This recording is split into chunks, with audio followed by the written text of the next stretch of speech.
It was supposed to be just another sleepover.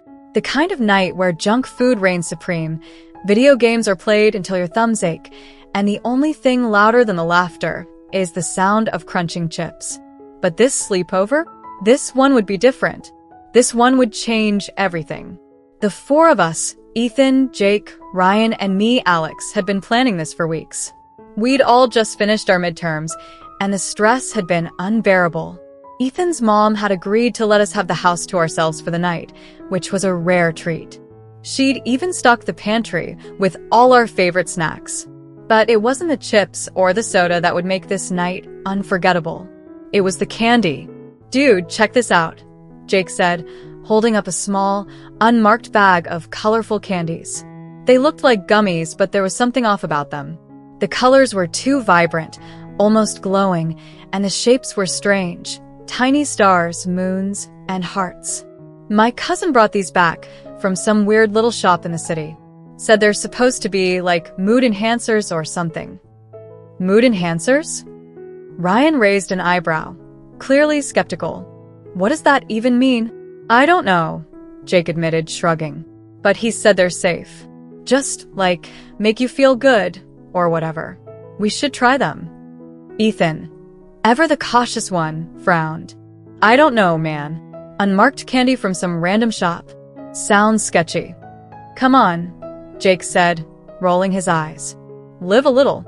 What's the worst that could happen? Famous last words. We were all curious, though, so we each took a couple of the candies. They were sweet, with a faintly floral aftertaste, and they melted in your mouth almost instantly. At first, nothing happened. We went back to our game, trash-talking each other, as usual. But then, about 20 minutes later, things started to get weird. It was subtle at first. I felt a strange warmth spreading through my body, like I'd just taken a sip of hot cocoa on a cold day. My skin tingled, and my thoughts felt lighter, somehow. I glanced around the room and noticed the others were acting a little off, too.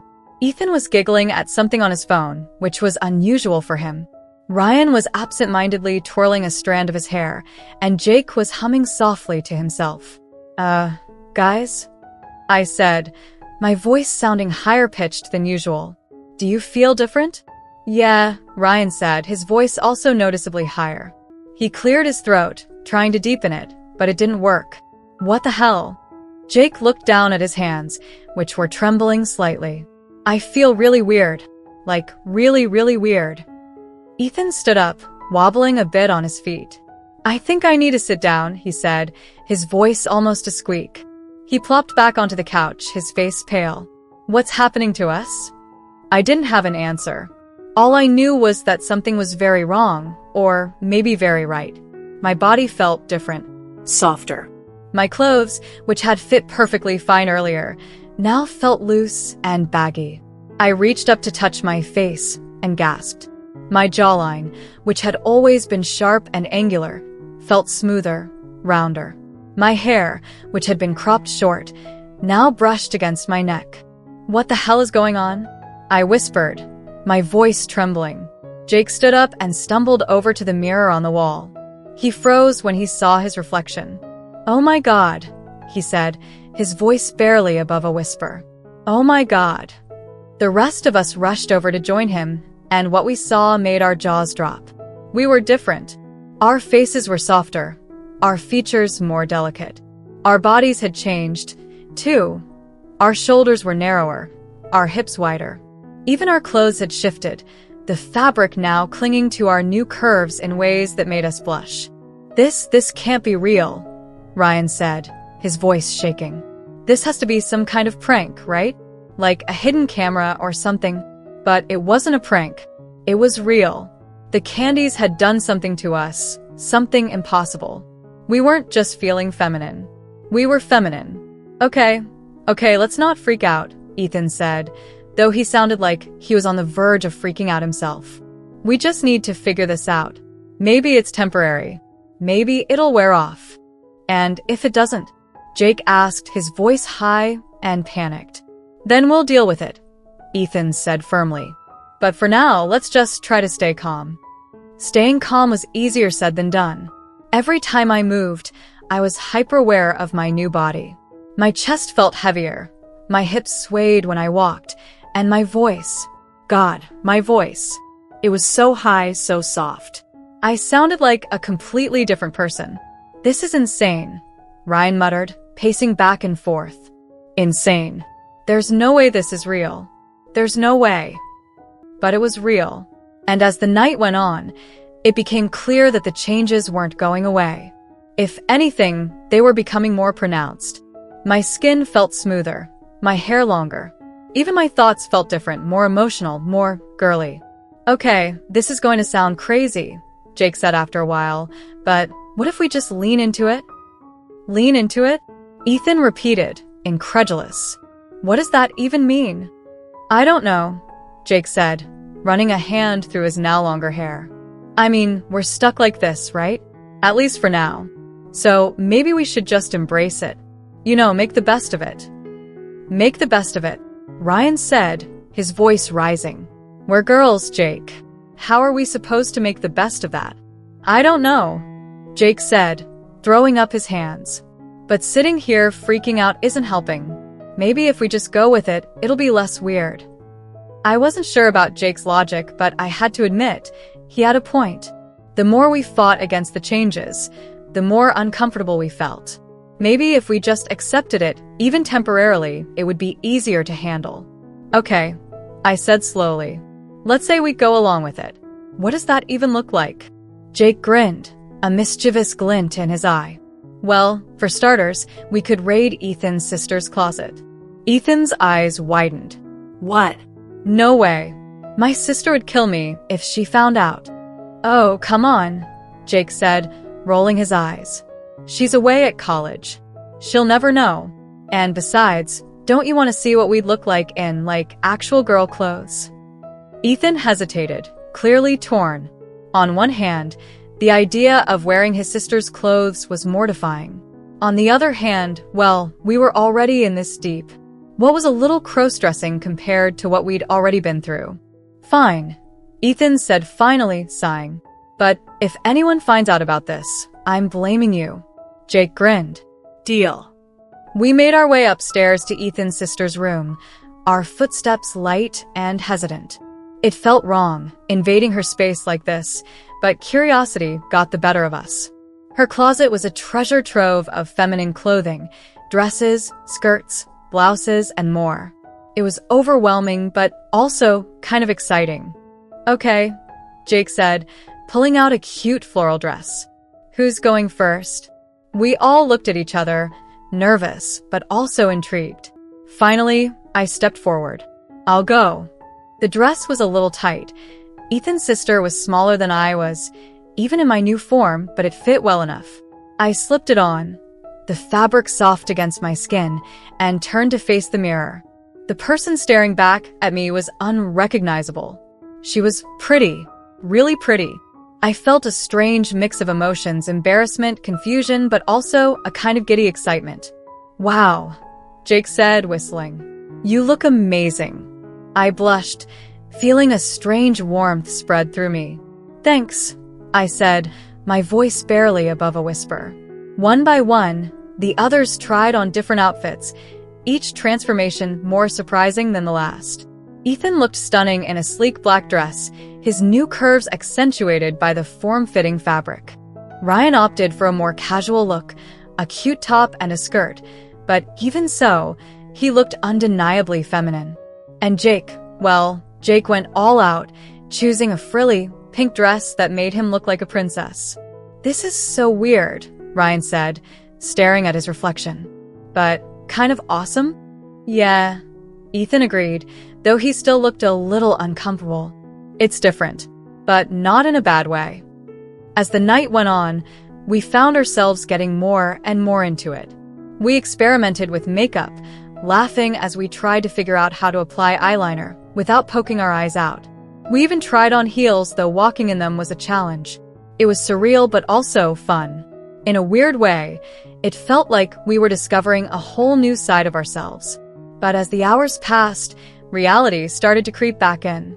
The changes hadn't worn off, and we had no idea if they ever would. What were we supposed to do? How are we supposed to explain this to anyone? We can't just stay like this forever, Ryan said, his voice tinged with panic. What about school? What about our families? I don't know, Ethan said, his shoulders slumping. I don't know what we're supposed to do. Jake, ever the optimist, tried to lighten the mood. Hey, maybe it's not so bad. I mean, we're cute, right? We could totally pull this off. Pull it off, Ryan said, his voice rising. We're not exactly inconspicuous, Jake. People are going to notice. Maybe they won't, Jake said, though he didn't sound convinced. Maybe we can figure something out. But the truth was, we had no idea what to do. We were in uncharted territory, and the future felt more uncertain than ever. As the first rays of sunlight peeked through the curtains, we finally admitted defeat. The changes weren't going away, at least not anytime soon. We were stuck like this, at least for now. Okay, Ethan said, taking a deep breath. Here's what we're going to do. We're going to act normal. We're not going to freak out. And we're going to figure this out. Together. It wasn't much of a plan, but it was all we had. And as we sat there, dressed in our borrowed clothes, I realized something. As strange and terrifying as this was, it was also kind of amazing. We'd been given a chance to see the world from a completely different perspective. And who knows? Maybe, just maybe, we'd come out of this stronger than ever.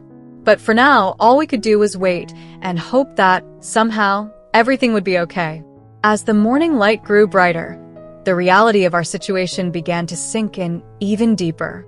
We were no longer the guys we had been just a few hours ago. Our bodies, our voices, even our mannerisms had shifted in ways that felt both alien and strangely natural. The initial shock had worn off, replaced by a mix of curiosity and dread. What were we supposed to do now? How are we supposed to navigate the world like this? We can't just stay here forever, Ryan said, pacing back and forth in Ethan's sister's room. His skirt swished with each step, and he kept tugging at the hem self-consciously. I mean, what if someone comes over? What if Ethan's mom comes back early? We can't just pretend everything's normal. He's right, Ethan said, sitting on the edge of the bed. His black dress hugged his new curves, and he looked both stunning and utterly out of place. We need a plan. We need to figure out how to reverse this, or at least how to deal with it until we can. Jake, who had been unusually quiet for the past few minutes, suddenly perked up. What if we just own it? Own it, I repeated, raising an eyebrow. What do you mean? I mean, we're stuck like this, right? At least for now. So, why not just go with it? Like, fully commit. If we act like this is normal, maybe people will just accept it. That's insane, Ryan said, shaking his head. People aren't just going to accept that we've turned into girls overnight. They're going to ask questions. They're going to freak out. Not if we sell it, Jake said, his eyes lighting up with excitement. Think about it. If we act like this is totally normal, like we've always been like this, people will just assume they're misremembering or something. It's called the Mandela effect. People believe all kinds of crazy stuff if you sell it hard enough. That's actually not the worst idea, Ethan said slowly. I mean, it's crazy, but it might work, at least for a little while. I wasn't so sure. The idea of pretending we'd always been girls seemed impossible. But then again, so did turning into girls in the first place. Maybe Jake was onto something. Maybe the only way to get through this was to fully embrace it. Okay, I said, taking a deep breath. Let's say we do this. Let's say we pretend we've always been girls. How do we even start? We don't know the first thing about being girls. Speak for yourself, Jake said with a grin. I've been killing it so far. I rolled my eyes, but I couldn't help smiling. Jake's confidence was infectious, and for the first time since this whole mess started, I felt a glimmer of hope. Maybe we could pull this off. Maybe. The first step was figuring out how to act like girls.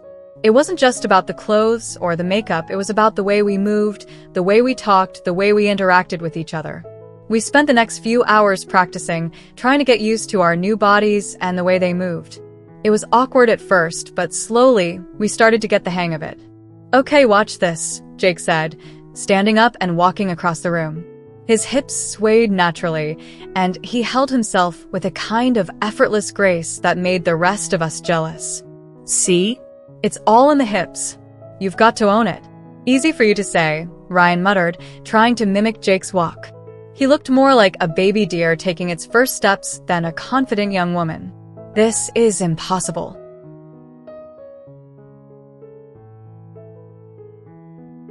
It's not impossible, Jake said, rolling his eyes. You're just overthinking it. Just relax. Let your body do the work. I tried to follow Jake's advice, focusing on the way my hips moved as I walked. It felt strange at first, but after a few minutes, it started to feel more natural. By the time we were done, we were all walking with a little more confidence, though Jake was still by far the best. Next, we moved on to talking. Our voices were already higher-pitched, but we needed to sound more feminine. We practiced speaking softly, enunciating our words, and adding a little lilt to our sentences. It was weird, but it worked. By the end of it, we sounded like a group of teenage girls, albeit slightly awkward ones. Okay, Ethan said, looking at himself in the mirror. I think we're ready. Or as ready as we're going to be anyway. Ready for what? Ryan asked, his voice tinged with panic. We're not actually going out like this, are we? We have to, Ethan said firmly. We can't just hide in here forever. We need to see how people react. We need to know if this is going to work. And if it doesn't, I asked, my stomach churning with anxiety. Then we'll figure something else out, Ethan said. But we have to try. We decided to start small. There was a convenience store just down the street, and we figured it was the perfect place to test the waters. If we could get through a quick trip without anyone suspecting anything, maybe we could pull this off. The walk to the store was nerve-wracking. Every step felt like a test, every glance from a passerby like a judgment. But to our surprise, no one seemed to notice anything unusual. A few people smiled at us as we passed, but no one gave us a second look. It was kind of amazing. See, Jake whispered as we walked into the store. Told you we could do it. The store was quiet, with only a few customers browsing the aisles. We grabbed a few snacks, mostly as an excuse to be there, and headed to the checkout counter. The cashier, a bored-looking teenager, barely glanced at us as he rang up our items. That'll be $12.47, he said, his eyes glued to his phone. We paid and left the store, our hearts racing. It had worked. No one had suspected a thing. Okay, Ethan said as we walked back to the house. That was surprisingly easy. Yeah, Ryan said, still looking a little shell-shocked. I can't believe it actually worked. Told you, Jake said, grinning. We've got this. Back at the house, we celebrated our small victory with more snacks and a movie. It felt almost normal, like any other sleepover. But as the day wore on, the reality of our situation started to creep back in. We couldn't just keep pretending forever. At some point, we have to face the real world. Our families, our friends, our lives. What are we going to do about school? Asked as we sat around the living room. We can't just show up like this on Monday. Why not? Jake said, shrugging. We'll just say we've always been girls. No one will question it. That's not going to work, Ryan said, shaking his head. People know us, Jake. They're going to notice. Maybe not, Ethan said slowly. I mean, think about it. If we act like this is normal, people will just assume they're misremembering. It's like Jake said, the Mandela effect. And what about our families? I asked. They're not just going to forget we were boys. We'll figure it out, Ethan said, though he didn't sound entirely convinced. We'll just tell them we've always felt this way, that we're finally being true to ourselves. It was a risky plan, but it was the only one we had. And as much as I hated to admit it, part of me was starting to like the idea. Being a girl wasn't so bad. In fact, it was kind of fun. I liked the way I looked, the way I felt. I liked the way people treated me, like I was something special, something worth noticing. But as the sun began to set, a new worry crept into my mind. What if this wasn't temporary? What if we were stuck like this forever? Could I really live the rest of my life as a girl? I didn't have an answer. But for now, all I could do was take it one step at a time. And for the first time in a long time, I felt a strange sense of hope. Maybe, just maybe, everything would be okay. The next few days were a blur. We spent most of our time practicing, getting used to our new bodies and the way the world saw us. By the time Monday rolled around, we were as ready as we were ever going to be. Walking into school that morning was one of the most terrifying experiences of my life. Every step felt like a test, every glance like a judgment. But to our surprise, no one seemed to notice anything unusual. A few people did double takes, but most just smiled and waved like they always did. It was working. Against all odds, it was working. By the end of the day, we were all exhausted but relieved. We'd done it. We'd pulled it off. And as we walked home together, laughing and joking like nothing had changed, I realized something. Maybe this wasn't the end of the world. Maybe it was just the beginning. And for the first time in a long time, I felt like everything was going to be okay. Thank you so much for watching till now. It means the world to have you here. This community is all about empowering each other and celebrating the incredible journeys of everyone on their path to living authentically. If you're ever feeling lost or alone, remember you have a whole family here for you. Hit that subscribe button. Smash that like button. And let's keep inspiring each other, sending you all the love and strength in the world. Until next time, live your life by your rules.